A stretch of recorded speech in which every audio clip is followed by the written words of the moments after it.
अस्सलाम वालेकुम। इस पर में हम बात करेंगे टर्नर सिंड्रोम की। टर्नर सिंड्रोम क्या होता है? It is basically a cause of hypogonadism in phenotypic females. ये यूजली होता है ड्यू टू कंप्लीट या partial monosomy of x chromosome. हमें नॉर्मल फीमेल्स में पता है 2 एक्स क्रोमोसोम्स होते हैं। तो टर्नर सिंड्रोम की जो मोस्ट इंपॉर्टेंट, जो मोस्ट कॉमन जो कैरियोटाइप है वो देखी जाती है 45X। एक एक्स क्रोमोसोम का बिल्कुल ही इंटायरली मिसिंग, क्या कहते हैं, जो एक एक्स क्रोमोसोम होता है वो इंटायरली मिस हुआ होता है और एक एक्स क्रोमोसोम सिर्फ प्रेजेंट होता है। और ये भी देखा जाता है उसके अलावा 45X के अलावा क्या कैरियोटाइपिंग देखी जा सकती है, ये भी देखी जा सकती है कि partial monosomy of x chromosome. Partial monosomy of x chromosome ऐसे देखी जाती है कि एक एक्स क्रोमोसोम तो नॉर्मल होता है, वेयर एज दूसरे एक्स क्रोमोसोम में या तो कुछ स्ट्रक्चरल एबनॉर्मेलिटीज़ होती हैं या तो फिर वही मोज़ेक पैटर्न हमको मिलते हैं।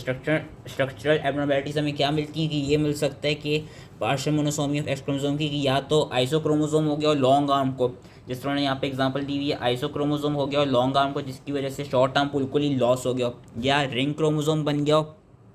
ऐसा हुआ कि कुछ लॉन्ग और शॉर्ट आर्म्स के पोर्शन जो डिलीट हुए जिससे रिंग एक्स क्रोमोसोम बन गया, या कुछ लॉन्ग आर्म के या सिर्फ शॉर्ट आर्म के जो पोर्शंस हैं वो डिलीट हो गए एक्स क्रोमोसोम में। ये कैरियोटाइपिंग होती है। उसके अलावा मोज़ेक पैटर्न कौन सा देखा जाता है जो कि हमने याद रखना है? एक तो 45X 46XX, 45X 47 triple x, और उसके अलावा अगर ये याद हो जाए तो 45X 46XY वाला पैटर्न भी देखा जाता है। ये इन्होंने यहाँ पे फिगर दी हुई है टर्नर सिंड्रोम की। इसमें किस तरह के हमें क्लिनिकल फीचर्स मिलते हैं। एंड कैरियोटाइपिंग जो अगेन यहाँ पे बताई हुई, जो कि हमने याद रखनी है, नॉर्मली क्लासिकली जो मिलती है वो ये मिलती है।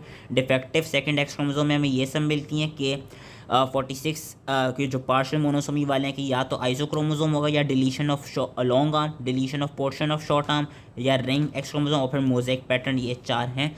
तो इसमें इनको क्लिनिकल फीचर्स मिलते कैसे? इन्फेंसी के दौरान देखा जाता है कि there is oedema of dorsum of foot and hands due to lymph stasis and sometimes there swelling of the neck. और फिर स्वेलिंग जो होती है वो तो यूजली सब्सिडाइज कर जाती है, लेकिन बाद में जो चीज़ देखी जाती है वो ये देखा जाता है कि इसमें हमको टर्नर सिंड्रोम में वेब्ड नेक मिलती है, नेक की वेबिंग मिलती है। कॉन्जेनिटल हार्ट डिजीज़ की भी प्रेजेंस होती है, जिस तरह प्रीडक्टल कोआक्टेशन ऑफ एओर्टा और बाइकस्पिड एओर्टिक वाल्व मिल सकती है। प्यूबर्टी के लेवल पे क्या मिलता है? प्यूबर्टी के लेवल पे हमको एक तो जो फीमेल के सेकेंडरी सेक्सुअल कैरेक्टरिस्टिक्स होते हैं वो they fail to develop. There is infantile, basically there is genitalia जो है वो इन्फेंटाइल होता है। ब्रेस्ट डेवलपमेंट इनएडिक्वेट होती है। प्यूबिक हेयर भी इतने नहीं देखे जाते हैं। सपल डिफेक्ट्स मिलते हैं हमको नॉन वर्बल और विजुअल स्पेशल इंफॉर्मेशन प्रोसेस में।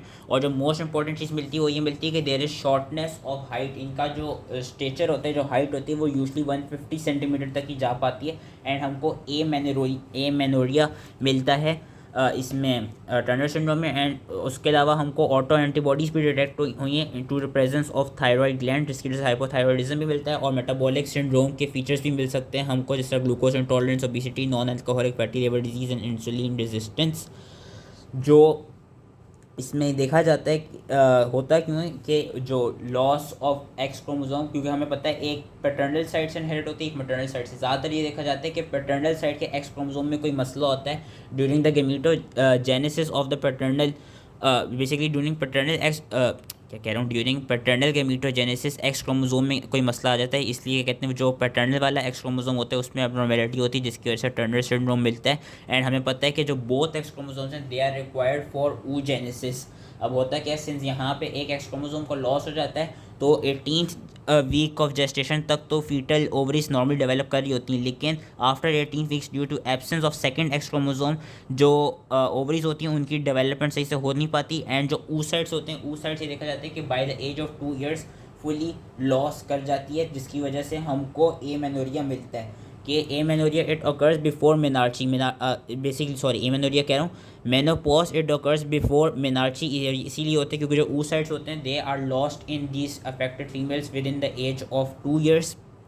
एंड ये भी देखा गया कि हमको स्ट्रीक ओवरीज मिलती हैं। वो स्ट्रीक ओवरीज क्या होती हैं कि they are ovaries which are reduce to atrophic fibrous strands devoid of the ova and the follicles.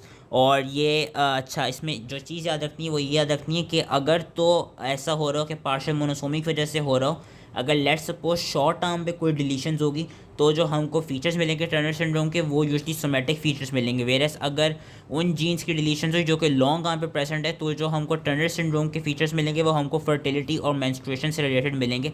Most important जो जीन देखी जाती है जिसकी इनएक्टिवेशन हो जाती है या हैप्लो इंसफिशिएंसी हो जाती है वो अगेन वही वाली है, short homeobox gene, SHOX gene at the short arm region two band two region two band two sub band 3 और एक और पता नहीं 3 से उन्होंने क्या डिनोट किया हुआ, लेकिन ये याद रखना है कि शॉक्स 3 बस याद रखनी है कि इसमें इसकी इनएक्टिवेशन होनी। क्लाइंट-फेडरर सिंड्रोम में क्या होता है, क्लाइंट-फेडरर सिंड्रोम में उसकी ओवर एक्सप्रेशन हो रही थी, यहाँ पे उलट है, यहाँ पे इनएक्टिवेशन हो रही है, जिसकी वजह से हमको शॉर्ट स्टेचर मिल रहा है एंड जिसकी वजह से हमको सारे जो भी सिम्टम्स मिल रहे हैं वो इसीलिए मिल रहे हैं। और इसके यहाँ से याद रख लेने हैं कि शॉर्ट स्टेचर मोस्ट इंपॉर्टेंट है। उसके अलावा कोआक्टेशन ऑफ एओर्टा, स्ट्रीक ओवरीज जिसकी वजह से इनफर्टिलिटी, एमेनोरिया होता है, पेरिफेरल लिम्फ एडिमा मिलता है बर्थ पे, webbing of neck, low posterior hair line और जो सेकेंडरी सेक्सुअल कैरेक्टरिस्टिक है वो सही से डेवलप नहीं हो रहे, एंड इसकी जो कैरियर टाइपिंग है वो याद रख लेनी है। So that was all related to Turner syndrome. I hope easily समझ में आ गया हो एंड थैंक यू।